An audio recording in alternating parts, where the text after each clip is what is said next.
மழை பெஞ்சு காத்தடிச்சதுனால எங்களோட கூடு எல்லாமே கீழே சரிஞ்சு விழுந்துருச்சு. அதனாலதான் உங்க வீட்டுக்கு வந்தோம். ஆமா தன்வி குருவி, நான் தங்கி இருந்த மரம் ரொம்ப பெரிய காத்தடிச்சதுனால கீழே விழுந்துருச்சு.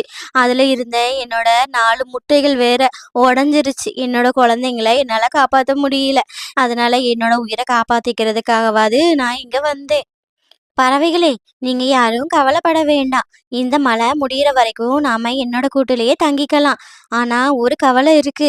என்னோட கூடும் மரத்துல இருக்கிறதுனால சீக்கிரமா விழுறதுக்கு வாய்ப்பு இருக்கு. அதனால நம்ம வேற இடத்த சீக்கிரமா தேடணும். ஆமா தன்வி, நாங்களும் வரும்போது பார்த்தோம். ஒரு ஆறு வேற உடைஞ்சிருக்கான். சீக்கிரமாவே இந்த மரத்துக்கும் தண்ணி வர வாய்ப்பு இருக்கு. அப்படி அவங்க எல்லாரும் பேசிக்கிட்டு இருக்கிற சமயத்திலேயே அந்த மரத்தை நோக்கி தண்ணி வேகமா வர ஆரம்பிச்சுது. பறவைகளும் தான் உயிரை காப்பாத்திக்கிறதுக்காக ஒரு உயரமான பாறை மேல ஏறி உக்காந்துருந்தாங்க. ஆனா அதுவும்